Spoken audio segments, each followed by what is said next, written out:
ഉടമ്പടി ധ്യാനമാണ് നമ്മളെ കർത്താവിൽ നിലനിർത്തിക്കൊണ്ടിരിക്കുന്നത്. പണ്ട് നേരത്തെ ഉടമ്പടി ചെയ്തവരെയും ഇപ്പോഴും ഈ സീസണിലെ ഉടമ്പടി ചെയ്തവരെയും ഒക്കെ നിലനിർത്തുന്നത് ഉടമ്പടി ധ്യാനമാണ്. കാര്യം ഉടമ്പടി വർക്കൗട്ട് ചെയ്യുന്ന പ്രിൻസിപ്പിൾസ് ഓഫ് കവനൻറ്റ് എല്ലാം കിട്ടുന്നത് തിയറി, സിദ്ധാന്ത തലങ്ങൾ. നമുക്ക് പ്രയോഗത്തിൽ ഇൻവെസ്റ്റ് ചെയ്യണമെന്നുണ്ടെങ്കിൽ അതിൻ്റെ തിയറി നമുക്ക് കിട്ടണ്ടേ, സൈദ്ധാന്തികമായ ഒരു വശം കിട്ടണമല്ലോ. അപ്പോഴാണല്ലോ അതിൻ്റെ പ്രായോഗിക നില കിട്ടണത്. അപ്പോൾ ഈ പ്രായോഗിക നിലയ്ക്കുള്ള സൈദ്ധാന്തിക വശം നമുക്ക്, ആധ്യാത്മിക സൈദ്ധാന്തിക വശം നമുക്ക് കിട്ടുന്നത് ഉടമ്പടി ധ്യാനത്തിലാണ്. അതുകൊണ്ടാണ് മസ്റ്റായിട്ട് എല്ലാവരും ഉടമ്പടി എടുത്തവരും ഉടമ്പടിയുടെ കണക്റ്റഡായിട്ടുള്ള ആൾക്കാരെ ഉടമ്പടി കൂടണമെന്ന് പറയണം, ഉടമ്പടി ധ്യാനം കൂടണമെന്ന് പറയണത്. ഒന്ന് പ്രാർത്ഥിക്കുക. കർത്താവായ ദൈവമേ, ഞങ്ങളെയും തീർത്ഥാടന ഉടമ്പടിയായി അങ്ങയുടെ തിരുസന്നിധിയിലെത്തിയിരിക്കുന്ന ഞങ്ങളെയും ഓൺലൈൻ ഉടമ്പടിയായി ലോകത്തിന്റെ വിവിധ ഭാഗങ്ങളിലെ ഈ ആഴ്ചയിലെ ഈ ധ്യാനം കൂടുന്നവരെയും അമ്മയെ പരിശുദ്ധമേ, ദൈവമാതാവേ, അമ്മയുടെ പ്രത്യേക മാധ്യസ്ഥത്തിലെ ഈശോയ്ക്ക് ഏൽപ്പിച്ചുകൊണ്ട് ഞങ്ങൾ പരമപിതാവിനെ ഇടിനാദം പോലെ സ്തുതിക്കുന്ന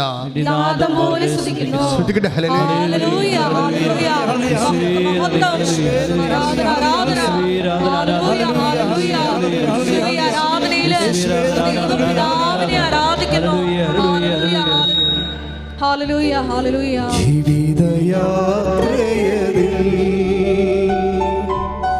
ഭാരങ്ങളേറിടുമ്പോൾ തളരാതെ ഓടിയിടുവാൻ തിരുകൃപ മതിയെനിക്ക്. പരിശുദ്ധ പരമദിവ്യകാരുണ്യത്തിന് നമ്മൾ ഉടമ്പടി സാക്ഷ്യ വിചാരണ ചെയ്യും. എപ്പോഴും അനാലിസിസ് ഓഫ് കവനൻ്റ് ആണ് ഉദ്ദേശിക്കുന്നതെങ്കിലും ഞാൻ അതിനെ ട്രയൽ എന്നൊക്കെയാണ് വിളിക്കുന്നത്. കാര്യം അതൊരു വിചാരണ കൂടിയാണ്. അപ്പോൾ ഈ ഒരാഴ്ചയിൽ സ്വാഭാവികമായിട്ടും 20x7 140 സാക്ഷ്യങ്ങൾ, എ ക്ലാസ് സാക്ഷ്യങ്ങൾ പറയും. 140 സാക്ഷ്യങ്ങൾ, എ ക്ലാസ് സാക്ഷ്യങ്ങൾ ഒരാഴ്ചയിൽ ഈ ആൾക്കാരിൽ പറയുമ്പോൾ അതിൽ നിന്ന് ഒരു ദിവസം 2 സാക്ഷ്യമാണ് നമ്മൾ അപ്പ് ചെയ്യണത്. ആ അപ്പ് ചെയ്യണതിൻ്റെ അത് അങ്ങനെ തിരഞ്ഞെടുക്കാനുള്ള കാരണങ്ങൾ വ്യത്യസ്ത. ഉടമ്പടി ഓൾമോസ്റ്റ് ഓൾ സബ്ജക്റ്റാണ് കവർ ചെയ്യണത്. പണ്ടത്തെ ആധ്യാത്മിക ഇതുപോലെയുള്ള ധ്യാന രംഗങ്ങളിലുള്ള കള്ളുകൂടി മാറുക, അല്ലെങ്കിൽ രോഗം സുഖപ്പെടുക, ഉടമ്പടി വരുമ്പോൾ, ഉടമ്പടിയിലേക്ക് സഭ വരുമ്പോൾ ആ ഒരു കാലഘട്ടം കഴിഞ്ഞതിന് ശേഷം സങ്കീർണമായ മനുഷ്യൻ്റെ ആധുനികമായ എല്ലാ പ്രശ്നങ്ങൾക്കും ഉടമ്പടിയിൽ ദൈവം സമാധാനം കൊടുക്കുന്ന കാരണം നമ്മളത് എല്ലാം തരംതിരിച്ച് സെക്ഷൻ ബൈ സെക്ഷനായിട്ടാണ് അപ്പ് ചെയ്യണത്. ഇപ്പോൾ കഴിഞ്ഞ ദിവസം അപ്പ് ചെയ്തത് ഗാട്ടാ ഗുസ്തിക്കാരത്തിയാണ്. ഗാട്ടാ ഗുസ്തിക്കാരത്തിയുടെ സാക്ഷ്യമാണ് അപ്പ് ചെയ്തിരിക്കുന്നത്. അപ്പോൾ അത് എന്താ കാര്യം? ആ മേഖലയിൽ, സ്പോർട്സിൻ്റെ മേഖല നമുക്കറിയാമല്ലോ, ദൈവത്തിന് ഇന്ന മേഖലയെന്നില്ല. ദൈവത്തിന് എല്ലാ മേഖലയും ദൈവത്തിൻ്റെ മേഖലയാണ്. എല്ലാ മേഖലയും ദൈവത്തിന് പ്രത്യേകം കൽപ്പന തന്നിട്ട് ഇന്നത് ചെയ്യരുതെന്ന് പറഞ്ഞിരിക്കുന്ന വിഷയം ഒഴിച്ച് ബാക്കി എല്ലാ മേഖലയും ദൈവത്തിൻ്റെ മേഖലയാണ്. അപ്പോൾ എല്ലാ മേഖലയും ദൈവത്തിൻ്റെ മേഖലയാണ്. അതിനകത്ത് തിന്മ ചെയ്യാനുള്ള പ്രവണത മനുഷ്യനുള്ളത് കാരണമാണ് തിന്മയുടെ ചില ചാപ്റ്റർ തന്നിട്ട് അതൊഴിച്ച് എന്ന് പറയണത്. ഇപ്പോൾ വ്യഭിചാരം എല്ലാ മേഖലയും ദൈവത്തിൻ്റെ മേഖലയാണെന്ന് പറയുമ്പോൾ നിങ്ങൾ പറയും ആ വ്യഭിചാരം ചെയ്യാവില്ല, പറ്റത്തില്ല, കക്കാവ പറ്റത്തില്ല. അതിൻ്റെ കാരണം വെച്ച് കഴിഞ്ഞാൽ അതെല്ലാം വിശുദ്ധിയുടെ വിഷയമാണ്. എന്താ പ്രോബ്ലം വെച്ച് കഴിഞ്ഞാൽ എന്തുകൊണ്ട് ചെയ്യാൻ പാടില്ല എന്ന് വെച്ച് കഴിഞ്ഞാൽ, എന്തുകൊണ്ടാണ് ഇതൊക്കെ പാപമാകുന്നത് എന്ന് വെച്ചാൽ അത് കർത്താവിൻ്റെ വചനത്തിന് വിരുദ്ധമാണ്. കർത്താവിൻ്റെ വചനം എന്താണെന്ന് ചോദിച്ചു കഴിഞ്ഞാൽ നമുക്ക് എപ്പോഴും മനസ്സിലാകുന്ന വചനം. ഇപ്പോൾ നമ്മൾ 10 കൽപ്പനകൾ, ഇപ്പോൾ കഴിഞ്ഞ ഇത് രാവിലെ ഒരു പ്രശ്നം ഉണ്ടായി. രാവിലെ ബഹുമാനയുടെ അച്ഛൻ കുർബാന അർപ്പിച്ചുകൊണ്ടിരിക്കുകയായിരുന്നു, പ്രഭു അച്ഛൻ. അപ്പോൾ പ്രഭു അച്ഛൻ കുർബാന അർപ്പിച്ച് കൊണ്ടിരിക്കുന്ന സമയത്ത് ഞാൻ കുർബാന സ്വീകരിച്ചു. ഞാനവിടെ മുട്ട നിന്നപ്പോൾ ഈശോ ഒരു ഡെന്തൽ കളറിലുള്ള ഒറ്റ ഉടുപ്പ് ഇട്ടിരിക്കുന്ന ഒരു കോർഡ് ഈ ചരട് കൊണ്ട് കെട്ടിയിട്ടുണ്ട് അരക്ക്. പക്ഷേ ഈശോ നമ്മൾ ചുവപ്പ് മേലങ്കിക്ക് പകരം ഈശോ ഇട്ടിരിക്കുന്നത് വയലറ്റ് മേലങ്കിയാണ്. അപ്പം മൈലറ്റ് മേലങ്കി ഇട്ട് ഇങ്ങനെ ഈ ഒരു ദർശനമാണത്, കുർബാന സ്വീകരിച്ചപ്പോൾ കിട്ടിയ ദർശനമാണ്. വയലറ്റ് മേലങ്കി ഇട്ടിട്ട് നല്ല രസമാണ് ആ വയലറ്റ് മേലങ്കി കിടക്കണത് കാണാൻ. പക്ഷേ ഈശോ മുഖം അത്ര രസമല്ല. എൻ്റെ മുഖത്ത് നോക്കി ഇങ്ങനെ രൂക്ഷമായി എന്തോ സംസാരിക്കുന്ന പോലെ എനിക്ക് തോന്നി. അപ്പോൾ ശബ്ദമൊന്നും കേൾക്കാമെന്ന കാരണം ഞാൻ പെട്ടെന്ന് ജോമൻ എടുത്തിരിപ്പുണ്ടായിരുന്നു. പെട്ടെന്ന് വിശ്വപ്രമാണത്തിൽ ബൈബിളിൽ ഈശോ എന്താ സംസാരിച്ചെന്ന് അറിയണ്ടേ, നമുക്ക് ശബ്ദം കേട്ടില്ലല്ല. അപ്പോൾ ദർശനം ഓക്കെയാണെന്ന് എനിക്കറിയാമായിരുന്നു. ഞാൻ പെട്ടെന്ന് വിശ്വപ്രമാണത്തിൽ വചനം ഓപ്പൺ ചെയ്തിട്ട് ഒരു സ്ഥലത്ത് കുത്തി ജോമണിൽ കൊടുത്ത് പറഞ്ഞു, എനിക്ക് കണ്ണത്തേക്ക് പ്രശ്നമില്ല, കന്നഡയില്ലായിരുന്നു. അപ്പോൾ ഞാൻ ഇതൊന്ന് വായിച്ചോളാൻ പറഞ്ഞു. ആ വായിച്ച ഭാഗം ആണ് ഈശോ ഇന്ന് സംസാരിച്ചത്. ആ വായിച്ച ഭാഗം എടുത്തോളൂ. ശ്രുതിക്കട്ടെ. ഹല്ലേലൂയ,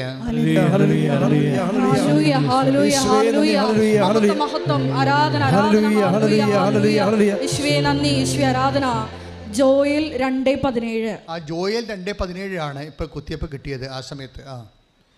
വായിച്ചോളൂ. കർത്താവിന്റെ ശുശ്രൂഷകരായ പുരോഹിതന്മാർ, പറയാ കർത്താവിന്റെ ശുശ്രൂഷകരായ പുരോഹിതന്മാർ പൂമുഖത്തിനും ബലിപീഠത്തിനും മധ്യേ നിന്ന് കരഞ്ഞുകൊണ്ട് പ്രാർത്ഥിക്കട്ടെ. കർത്താവേ, അങ്ങയുടെ ജനത്തെ ശിക്ഷിക്കരുതേ. ജനതകളുടെ ഇടയിൽ പഴമൊഴിയും പരിഹാസപാത്രവുമാകാതെ അങ്ങയുടെ അവകാശത്തെ സംരക്ഷിക്കണമേ. എവിടെയാണ് അവരുടെ ദൈവം എന്ന് ജനതകൾ ചോദിക്കാൻ ഇടവരുന്നത് എന്തിന്? അപ്പോൾ ഇതിൻ്റെ പ്രശ്നത്തില് ഇതിൻ്റെ വരുന്ന കണക്ഷൻ എന്ന് വെച്ചാൽ, കർത്താവ് തിരിഞ്ഞ് എന്നോട് സംസാരിച്ചപ്പോൾ തന്നെ പരിശുദ്ധാത്മാവിൻ്റെ മനസ്സിലൊരു വിഷയം തന്നായിരുന്നു. അതെന്ന് വെച്ച് കഴിഞ്ഞാൽ അഹ്റോൻ്റെ അവകാശം കർത്താവാണെന്ന്. അപ്പോൾ അഹ്റോൻ്റെ അവകാശം കർത്താവാണെന്ന് ഒരു മെസ്സേജ് വന്നായിരുന്നു ഈ കർത്താവ് തിരിയണ സമയത്ത്. അപ്പോൾ അഹ്റോൻ്റെ അവകാശം എന്ന് വെച്ചാൽ പുരോഹിതൻ. ഇപ്പോൾ ഞങ്ങൾ 2 പുരോഹിതന്മാരാണ് ഇവിടെയുള്ളത്. അപ്പോൾ നിങ്ങളാണ് ഈ സമയത്ത് ഇവിടെ ഉള്ളത്. ഇപ്പം നിങ്ങളാണ് കർത്താവിൻ്റെ അവകാശമെന്ന് കർത്താവ് പറയുന്നു. കൈയടിച്ച് കർത്താവിനെ സ്തുതിക്കട്ടെ.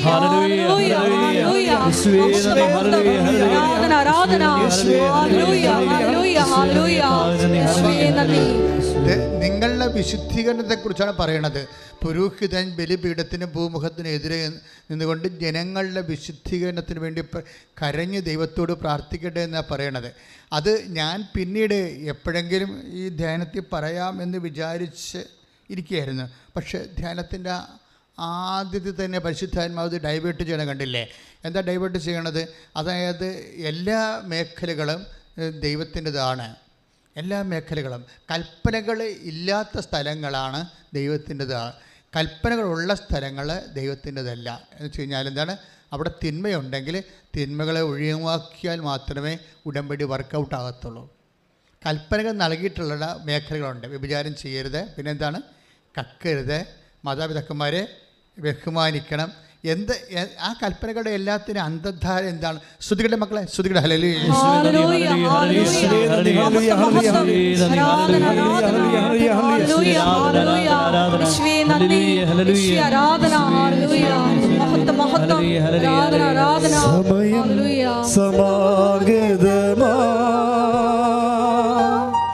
സകലരും അനുദപിക്കാം, സർവം സമർപ്പിക്കുവാൻ സകലരും വണങ്ങിടുവിൻ. സമയം സമാഗതമാ, സകലരും അനുദപിക്കാം, സർവം സമർപ്പിക്കുവാൻ സകലരും. കൽപ്പനകളുടെ അടിസ്ഥാനം എന്താണെന്ന് അറിയണം. അല്ല വ്യഭിചാരം ചെയ്യരുത്, കൊല്ലരുത്, മോഷ്ടിക്കരുത് എന്ന് പറയുമ്പോൾ ആ ഫങ്ഷൻ അങ്ങ് ഒഴിവാക്കുകയല്ല പ്രശ്നം. അതിൻ്റെ അടിസ്ഥാനം എന്താണ്? ലെവയ പുസ്തകം 20:7. ശ്രുതികട്ടെ. ഹല്ലേലൂയ.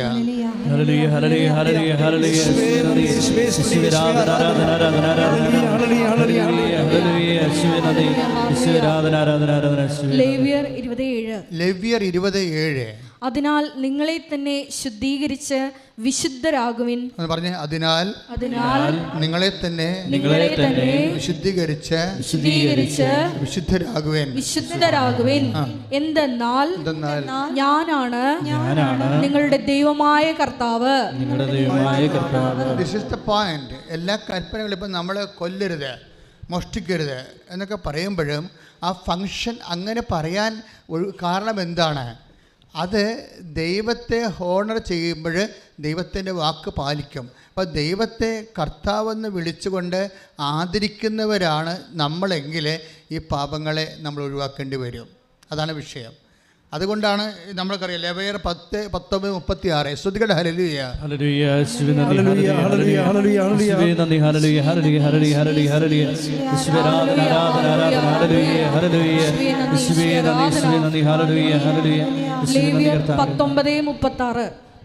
ലേവ്യർ 19:36 ശരിയായ തുലാസും ഏറ്റു പറഞ്ഞ ശരിയായ തുലാസും കട്ടിയും എഫായും ഹിന്നും നിങ്ങൾക്കുണ്ടായിരിക്കണം. ഈജിപ്ത് ദേശത്ത് നിന്ന് നിങ്ങളെ കൊണ്ടുവന്ന നിങ്ങളുടെ ദൈവമായ കർത്താവ് ഞാനാണ്. അപ്പൊ ബിസിനസ്സുകാരെ കുറിച്ച് പറയണതാണ്. എന്തൊക്കെയാണ് ഉണ്ടാകേണ്ടത്? ശരിയായ കട്ടി ഉണ്ടാകണം. എന്താ കാര്യം? ശരിയായ കട്ടിയപ്പോൾ നമുക്ക് 1 കിലോത്തിൻ്റെ കട്ടിയാണെന്ന് വിചാരിച്ചോ, അല്ലെങ്കിൽ പൊന്ന് തൂക്കണ ഇതാകും. ഇപ്പോൾ പൊന്ന് തൂക്കണ സ്ഥലത്തൊക്കെ മിനിമം നിയമം എന്താണ്? ക്ലീൻ ആയിരിക്കണം എന്നല്ലേ? അതെന്താ പ്രശ്നം വെച്ച് കഴിഞ്ഞാൽ ഈ നമുക്ക് സ്വർണം തൂക്കി തരുന്ന സ്ഥലത്ത് ആ തട്ടത്തിൽ പൊടിയുണ്ടെന്നുണ്ടെങ്കിൽ തീർച്ചയായിട്ടും ഒരു 3 പണയുടെ പൊടിയെങ്കിലും ഉണ്ടാകും. അങ്ങനെയാണെങ്കിൽ ഒരു 2000 രൂപ ഞങ്ങൾക്ക് പോകും. അതാണ് പ്രശ്നം. പൊടി മതി. അതാണ് ശരിയായ കട്ടി എന്ന് പറയുന്നതിൻ്റെ കാര്യം. കട്ടി എന്ന് പറഞ്ഞാൽ ശരിയായ, ഇപ്പം നീ ഉടമ്പടി എടുത്തു, പക്ഷേ കച്ചവടത്തിൽ നീ കള്ളത്തരമാണ് കാണിക്കണമെന്നുണ്ടെങ്കിൽ ഉടമ്പടി വർക്കൗട്ട് ചെയ്യത്തില്ല. അത് മനസ്സിലാക്കണം. ക്ലിയർ അല്ലേ? അത് എഫ് എന്ന് പറയുന്നത് എന്താണ്? അളവാണ്. എഫ് എന്ന് പറയുന്നത് പഴയ നിയമത്തിലെ അളവാണ്. അളവിൽ കുറവ് കാണിച്ചു കഴിഞ്ഞാൽ സ്വാഭാവികമായിട്ടും അപ്പോഴേ ഇത് ഉടമ്പടി എടുക്കുന്നതിന് കുഴപ്പമില്ല. പക്ഷേ ഒരു കാര്യമുണ്ട്, അത് ബേസ് ചെയ്തിരിക്കുന്നത് എന്താണ്?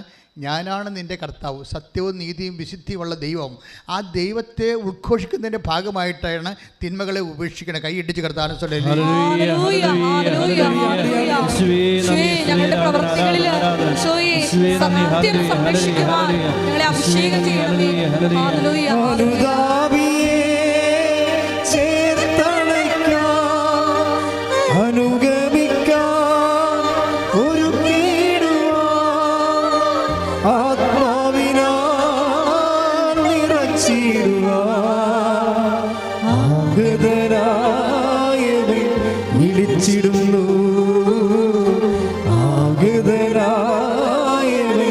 വിളിച്ചിടുന്നു.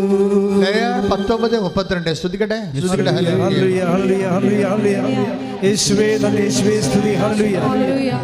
ലേവ്യർ 19:32 ശ്രുതികട്ടെ. ഹല്ലേലൂയ. 19:32 പ്രായം ചെന്ന് നരച്ചവരുടെ മുൻപിൽ ആദരപൂർവം എഴുന്നേൽക്കുകയും പ്രായം ചെന്ന് നരച്ചവരുടെ മുമ്പിൽ ആദരവോടെ എഴുന്നേൽക്കുകയും അവരെ ബഹുമാനിക്കുകയും വേണം. നിന്റെ ദൈവത്തെ ഭയപ്പെടുക. ഞാനാണ് കർത്താവ്. എല്ലായിടത്തും പറയുന്നുണ്ട് ഞാനാണ് കർത്താവെന്ന്. അപ്പോൾ ഈ കൽപ്പനയിൽ നിൽക്കണ അടിസ്ഥാനം എന്താണ്? ഞാനാണ് കർത്താവ്. നീ സത്യദൈവത്തെ ആരാധിക്കുന്നതിൻ്റെ ഭാഗമായിട്ടാണ് ഇതുപോലെയുള്ള മാതാപിതാക്കന്മാരെ ബഹുമാനിക്കുന്ന 4ാമത്തെ കൽപ്പനയില്ലേ? അപ്പോൾ മാതാപിതാക്കന്മാരെ ബഹുമാനിക്കുന്ന ഫംഗ്ഷൻ അല്ല പ്രശ്നം, മറിച്ച് എന്തുകൊണ്ട് നീ ബഹുമാനിക്കണം? കാര്യം എന്താണ്? ഞാനാണ് കർത്താവ്. അതാണ് വിഷയം. അതായത് ഇന്ന് രാവിലെ അച്ഛൻ സംസാരിച്ച എബ്രഹാമിൻ്റെ വിഷയമില്ലേ? എബ്രഹാത്തിൻ്റെ ദൈവം വിളിച്ചുകൊണ്ട് പോകുന്നതിൻ്റെ അതിൻ്റെ ഭാഗമായിട്ടാണ് കർത്താവ് എനിക്ക് വെളിപാട് നൽകിയത്. അതിൻ്റെ എബ്രഹാത്തിനെ ദൈവം വിളിച്ചുകൊണ്ട് പോകുന്നു. അപ്പോൾ എപ്പോഴും നമ്മൾ വിചാരിക്കുമ്പോൾ ബൈബിളിലെ ദൈവത്തിനെയാണ് ബൈബിൾ വെളിപ്പെടുത്തപ്പെട്ടിരിക്കുന്ന ദൈവത്തെയാണ് ഈ ഉടമ്പടി നിങ്ങൾക്ക് വെളിപ്പെടുത്തുന്നത്. അതുകൊണ്ട് തന്നെ ജീവിതം ക്രമീകരിക്കുമ്പോൾ ആ ക്രമീകരിക്കുന്ന ലക്ഷ്യം ഉടമ്പടി അല്ല. മാതാപിതാക്കന്മാരെ ബഹുമാനിക്കുന്നതിൻ്റെ ഉദ്ദേശം നിങ്ങളുടെ മക്കളെ കെട്ടിക്കാനല്ല. മാതാപിതാക്കന്മാരെ ബഹുമാനിക്കേണ്ട ഉദ്ദേശം നിങ്ങളുടെ ബിസിനസ്സിനെ ലാഭം ഉണ്ടാക്കാനല്ല. മറിച്ച് ഇപ്പം നിങ്ങൾ അതാണ് ചെയ്യണത്. മനസ്സിലായല്ലേ? നിങ്ങളിപ്പോൾ ഈ പാകിസ്ഥാനും ഇന്ത്യയും പോലെ യുദ്ധം വെടിനിർത്തൽ പ്രഖ്യാപിച്ചു എന്ന് പറയാമെങ്കിലും അതുപോലെയുള്ള ഒരു വെടിനിർത്തലാണ് പാപത്തോട് പ്രഖ്യാപിച്ചിരിക്കുന്നത്. പക്ഷേ ഉദ്ദേശം എന്താണ്? ILTS പാസ്സാകുക. അതാണ് പ്രശ്നം. അതല്ല ഉദ്ദേശം. നിങ്ങളൊരു തിന്മ ഉപേക്ഷിക്കുമ്പോൾ അതിൻ്റെ ഉദ്ദേശം നിങ്ങളുടെ നിയോഗങ്ങളല്ല എന്ന ഈശോ ഇപ്പോൾ പറയണത്. എന്താണ്? ഞാനാണ് കർത്താവ്. കർത്താവിൻ്റെ വചനം പാലിച്ചുകൊണ്ട് ദൈവത്തെ നിങ്ങൾ സ്വീകരിക്കുന്നതാണ് വചനം നിർവർത്തിക്കുന്നതിൻ്റെയും വിശുദ്ധി പാലിക്കുന്നതിൻ്റെയും അടിസ്ഥാന ലക്ഷ്യമെന്ന് പറയുന്നത്. കൈയടിച്ച് കർത്താവിനെ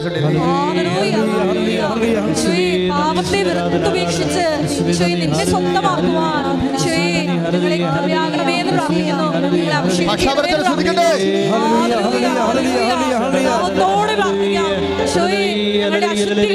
തിന്മകള് വെറുത്തുപേക്ഷിക്കുവാൻ നിന്നെ സ്വന്തമാക്കുവാൻ ഞങ്ങളെ അഭിഷേകം ചെയ്യണമേ. ഹല്ലേലൂയ, ഹല്ലേലൂയ, മഹത്വം, മഹത്വം, ആരാധന, ആരാധന, ഹല്ലേലൂയ. നിൻഹിതം പോലെന്നെ നടത്തണേ, പോകേണ്ട വഴി എന്നെ കാണിക്കണേ. നിൻഹിതം പോലെന്നെ നടത്തണേ, പോകേണ്ട വഴി എന്നെ കാണിക്കണേ. കൂരിരുളായാലും താഴ്വരയായാലും എൻ കൂടെ ഇരിക്കുന്നോനേ. കൂരിരുളായാലും താഴ്വരയായാലും എൻ കൂടെ ഇരിക്കുന്നോനേ. പരിശുദ്ധനേ രാജാവേ അങ്ങേ വാഴ്ത്തിയിടുന്നീതാ. പരിശുദ്ധനേ രാജാവേ അങ്ങേ വാഴ്ത്തിയിടുന്നീതാ. പരിശുദ്ധ പരമദിവ്യകാരുണ്യത്തിന് സന്തോഷത്തോടെ സ്നേഹത്തോടെ പരിശുദ്ധ പരമദിവ്യകാരുണ്യത്തിന് വിശ്വാസത്തോടെ പ്രത്യാശയോടെ പരിശുദ്ധ പരമദിവ്യകാരുണ്യത്തിന് നിൻഹിതം പോലെ ശ്രദ്ധിക്കട്ടെ. ഹല്ലേലൂയ, ഹല്ലേലൂയ, ഹല്ലേലൂയ, യേശുവേ നന്ദി, യേശുവേ ആരാധന, ഹല്ലേലൂയ, ഹല്ലേലൂയ, ഹല്ലേലൂയ. നിൻഹിതം പോലെന്നെ നടത്തണേ, പോകേണ്ട വഴി എന്നെ കാണിക്കണേ. നിൻഹിതം പോലെന്നെ നടത്തണേ, പോകേണ്ട വഴി എന്നെ കാണിക്കണേ. കൂരിരുളായാലും താഴ്വരയായാലും എൻ കൂടെ ഇരിക്കുന്നോനേ. കൂരിരുളായാലും താഴ്വരയായാലും എൻ കൂടെ ഇരിക്കുന്നോനേ. പരിശുദ്ധനേ രാജാവേ അങ്ങേ വാഴ്ത്തിയിടുന്നീതാ. പരിശുദ്ധനേ രാജാവേ അങ്ങേ വാഴ്ത്തിയിടുന്നീതാ. പരിശുദ്ധ പരമദിവ്യകാരുണ്യത്തിന് ഈ ദിവസങ്ങളിൽ ഈ അച്ഛൻ ഈ പറഞ്ഞ ബാക്ക്ഗ്രൗണ്ടിലാണ് ഈ ദിവസങ്ങളിലെ ഏറ്റവും നല്ല സാക്ഷ്യം സുസൻ ഡി സിൽവയുടെ സാക്ഷ്യമാണ്. ടെക്സാസിൽ നിന്ന് വന്ന് അവർ കുറേ വർഷങ്ങളായിട്ട് ടെക്സാസിൽ താമസിക്കുകയാണ്. അവരുടെ സാക്ഷ്യമാണ് ഈ ദിവസത്തെ ഏറ്റവും നല്ല സാക്ഷ്യം എന്ന് പറയുന്നത്. എന്താ കാര്യം എന്ന് വെച്ച് കഴിഞ്ഞാൽ അവിടെ സാക്ഷ്യത്തിന് കുറേ അധികം ബിബ്ലിക്കൽ ഇംപ്ലിക്കേഷൻസ് ഉള്ളൊരു സാക്ഷ്യമാണ്. അവിടെ സാക്ഷ്യം എന്ന് വെച്ച് കഴിഞ്ഞാൽ അവർ ഉടമ്പടി എടുത്ത പ്രധാനപ്പെട്ട വിഷയം അവിടെ ഫാറ്റി ലിവറാണ്. ഫാറ്റി ലിവർ എന്ന് അതിനു വേണ്ടി ചികിത്സിക്കാൻ വേണ്ടിയാണ് അവർ നാട്ടിൽ വന്നത്. കുറച്ച് നാച്ചുറോപ്പതിയൊക്കെ എടുത്ത് ലൈഫ് സ്റ്റൈൽ ചേഞ്ച് ചെയ്ത് കുറച്ച് മെഡിസിനൊക്കെ എടുത്ത് അങ്ങനെ കാര്യം ഫാറ്റി ലിവർ അവർ ടെസ്റ്റ് ചെയ്തപ്പോൾ അത് 78% ഫാറ്റ്. അപ്പോൾ 78% ഫാറ്റായി കഴിഞ്ഞാൽ കരളിലെ 78% കൊഴുപ്പായി. അപ്പം അങ്ങനെ വന്നു കഴിഞ്ഞാൽ ഒരല്പം കൂടി 80-ലേക്കൊക്കെ വന്നു കഴിഞ്ഞാൽ പിന്നെ ഉടനെ സിറോസിസ് ആവും. അപ്പോൾ സിറോസിസിൻ്റെ മഹോദര രോഗത്തിൻ്റെ ബ്രിമ്മിലാണ് നിൽക്കുന്നത്. മഹോദര രോഗത്തിൻ്റെ ബ്രിമ്മിൽ നിൽക്കുകയാണ്. അപ്പോൾ അവരിങ്ങനെ ഇടയ്ക്കിടയ്ക്ക് ഇങ്ങനെ ടെസ്റ്റ് ചെയ്യുന്നതാണ്. റൊട്ടീൻ ടെസ്റ്റ്, നേഴ്സായ സീനിയർ നേഴ്സാണ് റൊട്ടീൻ ടെസ്റ്റ് ചെയ്യുന്നതാണ്. അപ്പം അതുകൊണ്ട് പക്ഷേ റൊട്ടീൻ ടെസ്റ്റ് 78% ഫാറ്റ് ലിവറിന് ഫാറ്റെന്ന് കാണിച്ചപ്പോൾ അവരുടെ ഡോക്ടർ പറഞ്ഞു ഇത് നിങ്ങൾ ഇനിയൊരു ലിവറിൻ്റെ സ്പെഷ്യലിസ്റ്റിനെ കാണുന്നതായിരിക്കും നല്ലതെന്ന് പറഞ്ഞ്. കാര്യം ഇനി ശതമാനം കൂടിയാൽ ഉടനെ അത് മഹോദരമായിട്ട് കൺവേർട്ട് ചെയ്യും. അപ്പോൾ അതുകൊണ്ട് ശ്രദ്ധിക്കണമെന്ന് പറഞ്ഞു. അപ്പോൾ നാട്ടിൽ വന്നിരിക്കുന്നതിൻ്റെ പ്രധാനപ്പെട്ട കാര്യം അതാണ്. ലിവർ സിറോസിന് വേണ്ടി കുറച്ച് നാച്ചുറോപ്പതിയിലൂടെയൊക്കെ പോയി ലൈഫ് ചേഞ്ച് ചെയ്ത്, കാര്യം ലൈഫ് സ്റ്റൈൽ ഡിസീസാണല്ലോ ഇതൊക്കെ. അപ്പോൾ അങ്ങനെ വന്നുകൊണ്ട് അതിനുവേണ്ടി വന്നതാണ്. പക്ഷേ അവർ എയറോഡ്രോമിൽ വന്നപ്പോൾ അവർ കണ്ട കാഴ്ച അതിനേക്കാൾ ഹൃദയഭേദകമാണ്. അവർ കരഞ്ഞു പോയൊരു കാഴ്ചയുണ്ട്. അവരെ വിളിക്കാൻ എപ്പോഴും മമ്മി വരും. മമ്മി വെച്ചാൽ മദറിൻലോ. അപ്പോൾ മദറിൻലോ ഇപ്രാവശ്യം വന്നപ്പോൾ അവർ കാറിൽ നിന്ന് ഇറങ്ങാൻ പറ്റണില്ല, കഷ്ടപ്പെട്ടാണ് അവർ ഇറങ്ങണത്. അപ്പോൾ ഇവർ കരഞ്ഞുകൊണ്ട് മമ്മിയുടെ അടുത്ത് മമ്മി എന്നാ പറ്റിയെന്ന് ചോദിച്ച്. അപ്പോൾ അവർ കുറച്ച് അടുപ്പമുള്ളവരാണ്, മമ്മിയും മദറിൻലോയായിട്ട് ഭയങ്കര അടുപ്പമുള്ള ലേഡിയാണ്. അപ്പോൾ ചിലപ്പോൾ ഇവർക്ക് അനങ്ങാൻ പാടില്ല, മുട്ടിനും കുതികാലിനുമൊക്കെ നീര് വെച്ചിരിക്കുകയാണ്. അപ്പം അതുകൊണ്ട് അവർ ഇറങ്ങും, പക്ഷേ ഭയങ്കര സ്ലോയാണ്, ഭയങ്കര വേദനയാണ്. അപ്പോൾ ഈ 2 വിഷയമാണ് ഇവരുടെ പ്രശ്നം. ഒന്ന്, ഇവർ ഉടമ്പടി എടുക്കാൻ വേണ്ടി വരുമ്പോൾ ജനുവരി 19 അവർ ഉടമ്പടി എടുക്കുന്നത്. ജനുവരി 19 ഇവർ ഉടമ്പടി എടുക്കാൻ വരുമ്പോൾ ഇവരുടെ മുമ്പിൽ കുറേ പ്രശ്നങ്ങളാണ്. ഒന്ന്, ഹസ്ബൻഡ് എന്താ പ്രോബ്ലംസ് ഉണ്ട്, ജോലി പ്രശ്നമുണ്ട്, കുഞ്ഞിൻ്റെ പ്രശ്നമുണ്ട്, 2 പ്രശ്നമായില്ലേ, 6 പ്രശ്നമല്ലേ വെക്കാൻ പറ്റത്തുള്ളൂ. ഇനി ഏറ്റവും വലിയ പ്രശ്നം അനിയത്തിക്ക് വീടില്ല. കുറേ നാളായിട്ട് അവർ വീടിന് വേണ്ടി ട്രൈ ചെയ്യുന്നതാണ്. അനിയത്തിക്ക് വീടില്ല. അപ്പോൾ ഇതെല്ലാം വിഷയം വെച്ച് ഇവർ ഉടമ്പടി എടുക്കാൻ വേണ്ടി മുകളിൽ കയറി അങ്ങനെ ഇരുന്ന് ഇവരെല്ലാം എഴുതി കഴിഞ്ഞപ്പോൾ കാര്യം ഈ ലിവർ സിറോസിസ് എഴുതണമെന്ന് ഓർത്ത്, പക്ഷേ അപ്പോൾ അത് 7 കാര്യമാകും. അതാണ് എൻ്റെ പ്രശ്നം. ലിവർ സിറോസിസ് കൂടി എഴുതിയാൽ 7 കാര്യമായി പോകും. അപ്പോൾ 7 കാര്യമായി കഴിഞ്ഞാൽ അപ്പോൾ അതിൻ്റെ അകത്തുനിന്ന് അവർ നോക്കിയിട്ട് ഹസ്ബൻഡ് മാറ്റാൻ പറ്റത്തില്ല, ജോലി പ്രശ്നമാണ്, കുഞ്ഞിൻ്റെ രോഗമാണ്, അത് മാറ്റാൻ പറ്റത്തില്ല, അമ്മായിയമ്മയുടെ പെരുമുട്ട് വേദനയാണ്, അവർക്ക് നടക്കാൻ പറ്റത്തില്ല, അത് മാറ്റാൻ പറ്റത്തില്ല. പിന്നെ വേറെ ഒരു കാര്യമുണ്ട്, മാറ്റാൻ പറ്റാത്ത കുറേ കാര്യം കൂടിയുണ്ട്, അപ്പോൾ അത് മാറ്റാൻ പറ്റത്തില്ല. അപ്പോൾ ഇങ്ങനെ എല്ലാം എടുത്തിട്ട് പിന്നീടുള്ളത് അനിയത്തിയാണ്. അപ്പോൾ അനിയത്തിയുടെ ഒരു പ്രശ്നം, അവർക്ക് വീടില്ല, കുറേ വർഷങ്ങളായിട്ട് വീടില്ല. പക്ഷേ അത് മുകളിൽ ക്ലാസ് കൂടിക്കൊണ്ടിരുന്നപ്പോൾ ഇവർ താഴെ ഇരുന്നതെല്ലാം എഴുതിയായിരുന്നു. ഫാറ്റ് ലിവർ ഒഴിച്ച് ബാക്കി ഫാറ്റ് ലിവർ എഴുതാന്ന് പറയുമ്പോൾ അതൊക്കെ 6 കാര്യങ്ങളായത് കാരണം ഫാറ്റ് ലിവറിൻ്റെ സൗഖ്യപ്പെടാൻ വേണ്ടിയാണ് അവർ ഉടമ്പടി എടുക്കാൻ വന്നതും ഈ ചികിത്സയ്ക്ക് വന്നതൊക്കെ അതിൻ്റെ ഉദ്ദേശമാണ്. പക്ഷേ അത് എഴുതാൻ പറ്റണില്ല. അതിനേക്കാൾ സീരിയസ് ആയിട്ടുള്ള വിഷയങ്ങളൊക്കെ ഉള്ളത് കാരണം അത് എഴുതാൻ വിട്ടുപോയതെല്ലാം എഴുതാൻ പറ്റാതെ വന്നു, സ്പേസ് ഇല്ല, 6 കാര്യമല്ലേ എഴുതാൻ പറ്റത്തുള്ളൂ. അപ്പോൾ അവർ ക്ലാസ് കേട്ടുകൊണ്ടിരിക്കുന്ന സമയത്ത് അവർക്കൊരു മാനുഷ്യമായ ചിന്ത വന്നതാണ് പറയണത്. കാര്യം എന്താ, അനിയത്തിയുടെ വീട് അനിയത്തിക്ക് എപ്പോഴായാലും കിട്ടും, അതാണ് വിഷയം. അനിയത്തിയുടെ വീട് അനിയത്തിക്ക് എപ്പോഴായാലും കിട്ടും. അത് വേണമെങ്കിൽ വെട്ടിയിട്ട് എൻ്റെ ഫാറ്റ് ലിവർ എഴുതിയാൽ എന്താണ് എന്നവർ ചിന്തിച്ചു പോയി. കാര്യം അവർ ഫാറ്റ് ലിവർ ഇപ്പോൾ മോശമായ കണ്ടീഷനിൽ നിൽക്കണമല്ലോ. അപ്പോൾ അനിയത്തിൻ്റെ വീട് മാറ്റിയിട്ട് ഫാറ്റ് ലിവർ എഴുതാം എന്ന് പറഞ്ഞുകൊണ്ട് എങ്ങനെ എഴുതിക്കൊണ്ട് അപ്പോൾ ഉടനെ ഈശോയുടെ കൺസെൻറ്റ് ചോദിച്ചു. അപ്പോൾ അവർ എഴുതിപ്പോയതല്ലേ, ഉടമ്പടിയിൽ എഴുതിപ്പോയതാണ്, ഉടമ്പടി ചെയ്തിട്ടില്ല, എഴുതിപ്പോയതാണ്. അപ്പോൾ എഴുതിപ്പോയ കാര്യങ്ങൾ ഇനി അത് അനിയത്തിയുടെ വീടിൻ്റെ കാര്യം വെട്ടണോ എന്ന് ഇത് എടുക്കാൻ വേണ്ടി ഈശോയുടെ കൺസെൻറ്റ് ചോദിച്ചുകൊണ്ട് അവർ വിശ്വപ്രമാണം ചൊല്ലി ആ ക്ലാസ് ഉടമ്പടി ക്ലാസ് നടക്കുമ്പോൾ തന്നെ ബൈബിൾ ഓപ്പൺ ചെയ്യും. അപ്പോൾ ബൈബിൾ ഓപ്പൺ ചെയ്തപ്പോൾ ഈശോ പറഞ്ഞത് എൻ്റെ കൃപ, കർത്താവിൻ്റെ കൃപ ഞാൻ എല്ലാവർക്കും ആവശ്യത്തിലേറെ നൽകുന്നുവെന്ന് പറഞ്ഞു. അപ്പോഴത് ഐഡിയ ക്ലിയറായി. അപ്പോൾ കർത്താവിൻ്റെ കൃപ ഉദാരമായി എല്ലാവർക്കും കൊടുക്കുന്നു, അതാണ് അവർക്ക് കിട്ടിയ മെസ്സേജ്. ആ മെസ്സേജ് കിട്ടിയപ്പോൾ അവർക്ക് കിട്ടിയ പരിശുദ്ധാത്മാവിൻ്റെ ഒരു ഇൻറ്റ്യൂഷൻ എന്ന് പറയണത് ഇപ്പോൾ എൻ്റെ ഫാറ്റ് ലിവർ എഴുതിയില്ലെങ്കിലും കർത്താവ് ആ വിഷയത്തിൽ ഇടപെട്ടുള്ളൂ എന്നാണല്ലോ വചനത്തിൻ്റെ ഒരു ഫീൽ. അതാണ് നീ ഫാറ്റ് ലിവറെ പ്രത്യേകിച്ച് എഴുതിയില്ലെങ്കിലും എൻ്റെ കൃപ ഞാൻ എല്ലാവർക്കും സമർത്ഥമായി നൽകുന്നുവെന്നാണ്. അപ്പോൾ അത് എഴുതേണ്ട കാര്യമില്ല, അത് പ്രാർത്ഥനയിൽ നീ വെച്ചാൽ മതിയെന്ന് മാത്രമാണ്. ഇത് അനിയത്തിൻ്റെ കാര്യം എഴുതിക്കൊള്ളാൻ പറഞ്ഞു. അപ്പോൾ തീരുമാനമായി. ഇവിടെ ഈ സൂസൻ ഡിസിൽവയുടെ ഈ ഒരു അപ്രോച്ചില്ലേ, അതൊരു പ്രധാനപ്പെട്ടതാണ്. എന്ന് വെച്ച് കഴിഞ്ഞാൽ അവർക്ക് ഓപ്ഷൻസ് ഇല്ല, 7 കാര്യങ്ങൾ വന്നുപോയി, ഒരേ പ്രാധാന്യമുള്ള 7 കാര്യങ്ങൾ വന്നു. അപ്പോൾ 7 കാര്യങ്ങളിൽ ഒന്ന് മാറ്റണമെന്നുണ്ടെങ്കിൽ ചിലരാണെങ്കിൽ ഒന്ന് വെട്ടിയിട്ട് അങ്ങനെ അപ്പം തന്നെ ഓട്ടോമാറ്റിക്കായിട്ട് ഒന്ന് വെട്ടിയിട്ട് അടുത്ത് എഴുതി വെക്കും. അവളല്ല അനിയത്തിയല്ല ഉടമ്പടി ചെയ്യണത്, ഞാനല്ല വണ്ടിക്കാറ്റ് മുടക്കി ഇവിടെ വന്നത്, പിന്നെ എന്തിനാ അപ്പോൾ ഞാൻ ഇതിന് വേണ്ടിയില്ല നാട്ടിൽ വന്നത്, ഇനി എൻ്റെ കാര്യം എഴുതാവില്ല എന്ന് പറയുമ്പോൾ അവർക്ക് പരിശുദ്ധാത്മാവ് ഉള്ളത് കാരണം ഈ സ്നേഹത്തിന് എതിരായിട്ടുള്ള കാര്യങ്ങൾ ചെയ്യിക്കത്തില്ല പരിശുദ്ധാത്മാവ്. പരിശുദ്ധാത്മാവ് പറയും നീ ഇപ്പോൾ ചേഞ്ച് ചെയ്യാൻ പോണില്ലേ, ഈശോയോട് ചോദിച്ചിട്ട് ചേഞ്ച് ചെയ്താൽ മതി എന്ന് പറഞ്ഞു. അതാണ് പ്രശ്നം. പരിശുദ്ധാത്മാവ് ഇല്ല എന്നുണ്ടെങ്കിൽ നമ്മൾ അനിയത്തിനെ വിട്ട് ദൂരെ കളയും, നിങ്ങളുടെ ഇത് എടുത്തിട്ട് വെക്കും. ഇതുകൊണ്ട് ഈ മിനിമം ഹോളി സ്പിരിറ്റ് വെക്കണമെന്ന് പറഞ്ഞതിൻ്റെ കാര്യം ഇതാണ്. എപ്പോഴും ഒരു കാര്യം ഉടമസ്ഥാവകാശം ഉണ്ടാകണം.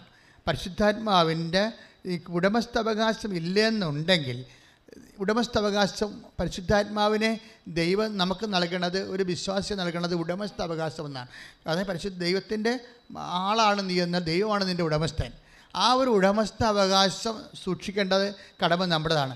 നമുക്ക് ഉടമസ്ഥാവകാശം നമ്മൾ സൂക്ഷിച്ചില്ലെങ്കിൽ അത് ബ്ലാങ്കായിട്ട് കിടക്കത്തില്ല. അതാണ് പ്രശ്നം. കാര്യം വേറെ ആൾക്കാർ കയറി അതിൻ്റെ അകത്ത് ഉടമസ്ഥാവകാശം സ്ഥാപിക്കും. അതാണ് വിഷയം. ഇപ്പം അതായത് എഫേസ്യസ് 4:30 ശ്രദ്ധിക്കട്ടെ. ഹല്ലേലൂയ ഹല്ലേലൂയ ഹല്ലേലൂയ യേശുവേ നന്ദി hallelujah hallelujah hallelujah hallelujah hallelujah hallelujah hallelujah. രക്ഷയുടെ ദിനത്തിനു വേണ്ടി നിങ്ങളെ മുദ്രിതരാക്കിയ ദൈവത്തിന്റെ പരിശുദ്ധാത്മാവിനെ വേദനിപ്പിക്കരുത്. രക്ഷയുടെ ദിനത്തിന് വേണ്ടി നിങ്ങളെ മുദ്രിതരാക്കിയത് മലയാളം വെർഷനാണ്. അതിൻ്റെ ഓണർഷിപ്പ് എന്നാണ് ഇംഗ്ലീഷ് വേർഷനിൽ കിടക്കുന്നത്. അത് ഞാൻ ഉടമസ്ഥത എന്ന് പറയാൻ കാര്യം. മുദ്രിതമാക്കുമ്പോൾ നമുക്കറിയാം രക്ഷയുടെ ദിനത്തിന് വേണ്ടി ഒരു മനുഷ്യനെ ദൈവം ഉടമസ്ഥതയിൽ കൊണ്ടുവരികയാണ് നമ്മുടെ. അപ്പോൾ മിനിമം ഇപ്പോൾ ഈ ഡിസ്ലിവയുടെ വിഷയമെന്ന് പറയണത് അവർക്ക് പരിശുദ്ധാത്മാവിൻ്റെ ഉടമസ്ഥതയിലാണ് അവരെ. അതുകൊണ്ടാണ് സ്വന്തം വിഷയം മാനസികമായി ചിന്തിച്ചപ്പോൾ സ്വന്തം ലിവറിൻ്റെ സൗഖ്യമല്ലേ പ്രധാനപ്പെട്ടത്, അനിയത്തിൻ്റെ വീട് എപ്പോഴായാലും കിട്ടുമല്ലോ എന്ന് ചിന്തിച്ച് സഹോദര സ്നേഹത്തിനെതിരെ സ്വന്തം വിഷയം ചിന്തിച്ചപ്പോൾ ഉടനെ അറ്റാക്ക് വന്ന കണ്ടില്ലേ. അതാണ് പരിശുദ്ധാത്മാവിൻ്റെ സാന്നിധ്യം എന്ന് പറയണത്. പരിശുദ്ധാത്മാവ് നിങ്ങളുടെ ഉള്ളിലില്ലെങ്കിൽ അപ്പം തന്നെ നിങ്ങൾ അനിയത്തിനെ വെട്ടി ദൂരെ കളയും, എന്നിട്ട് നിങ്ങളുടെ കാര്യം എഴുതി വെക്കും. അതാണ് പ്രശ്നം. ആധ്യാത്മികത എന്ന് പറയുന്നത് സൂക്ഷ്മതയാണ്. ശരിക്കും പറഞ്ഞാൽ അത് എപ്പോഴും നയിക്കപ്പെടേണ്ടത് പരിശുദ്ധാത്മാവിൻ്റെ കൃപാവരങ്ങളിലാണ്. ഒന്ന് പ്രാർത്ഥിച്ച് കർത്താവായ ദൈവമേ, പരിശുദ്ധാത്മാവിന്റെ ഉടമസ്ഥതയിലെ ജീവിക്കാൻ ആവശ്യമായ ജീവിത വിശുദ്ധിയിലൂടെ എന്നെ അഭിഷേകം ചെയ്യണമേ. ശ്രദ്ധിക്കട്ടെ.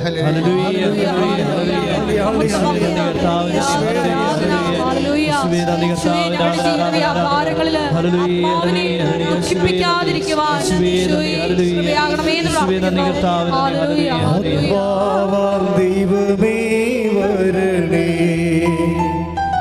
എൻ്റെ ഉള്ളിൽ വസിക്കാൻ വരണേ.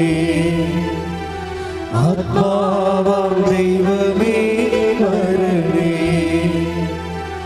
എൻ്റെ ഉള്ളിൽ വസിക്കാൻ വരണേ. ദാഹിച്ചു നിന്നെ ഞാൻ തേടുന്നു, സ്വർഗം തുറന്നിറങ്ങി നീ വരണേ. ദാഹിച്ചു നിന്നെ ഞാൻ തേടുന്നു, സ്വർഗം തുറന്നിറങ്ങി നീ വരണേ. ആത്മാവാം ദൈവമേ വരണേ, എൻ്റെ ഉള്ളിൽ വസിക്കാൻ വരണേ. പരിശുദ്ധ പരമദിവ്യകാരുണ്യത്തിന് ഇപ്പോൾ നമ്മൾ വായിച്ചു കേട്ട എഫേസ്യസ് 4:30 വചനത്തിൻ്റെ ഇംഗ്ലീഷ് വേർഷൻ ഇങ്ങനെയാണ്: do not make Holy Spirit sad. നിങ്ങളുടെ പരിശുദ്ധാത്മാവിനെ ദുഃഖിപ്പിക്കരുത്. Because Holy Spirit is the God's mark of ownership on you എന്നാണ്. ഓണർഷിപ്പ് അതായത് പരിശുദ്ധാത്മാവ് ദൈവത്തിൻ്റെ ഉടമസ്ഥതയുടെ മുദ്രയാണ്. ഇപ്പോൾ എന്താ ഞാൻ ഇങ്ങനെ പറയാമോ, ഈ സൂസൻ ഡിസിൽവയ്ക്കുള്ള പരിശുദ്ധാത്മാവിൻ്റെ മുദ്രയെക്കുറിച്ച് പറയുകയാണ് ഞാൻ. കാര്യം പരിശുദ്ധാത്മാവിൻ്റെ Holy Spirit God's mark of ownership on you. അവർക്ക് പരിശുദ്ധാത്മാവിൻ്റെ നിറവുണ്ട്.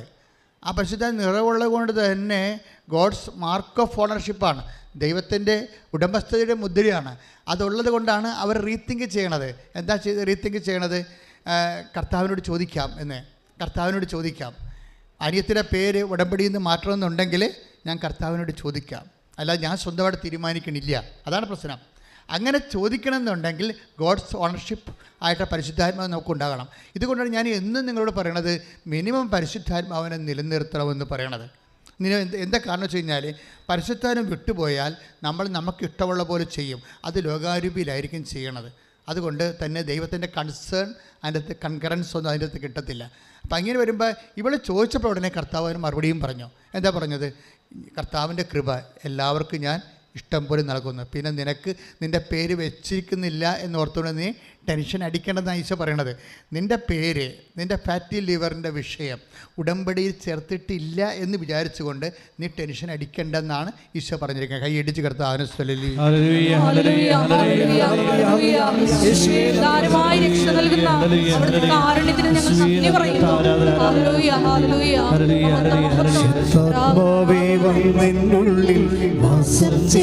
കൈ അടിച്ചുകൊണ്ട് പാടുക. സത്യാത്മാവേ നിത്യതയിൽ എത്തുവോളം ശുദ്ധാത്മാവേ വന്നെന്നുള്ളിൽ വാസം ചെയ്യണേ. സത്യാത്മാവേ നിത്യതയിൽ എത്തുവോളം ജീവനുക ജീവദായക ജീവനുക ജീവദായക ജീവനാളമാ എരിഞ്ഞു തീരുവാൻ ജീവനാളമാ എരിഞ്ഞു തീരുവാൻ ശുദ്ധാത്മാവേ വന്നെന്നുള്ളിൽ വാസം ചെയ്യണേ. സത്യാത്മാവേ നിത്യതയിൽ എത്തുവോളം ശുദ്ധാത്മാവേ വന്നെന്നുള്ളിൽ വാസം ചെയ്യണേ. സത്യാത്മാവേ നിത്യതയിൽ എത്തുവോളം. എല്ലാവരും ഒന്ന് എഴുന്നേറ്റ് പാട്ടുപാടങ്ങൾ പാടിക്കൊണ്ടേ ഇരിക്കുന്നു. സ്തുതിക്കട്ടെ. ഹല്ലേലൂയ.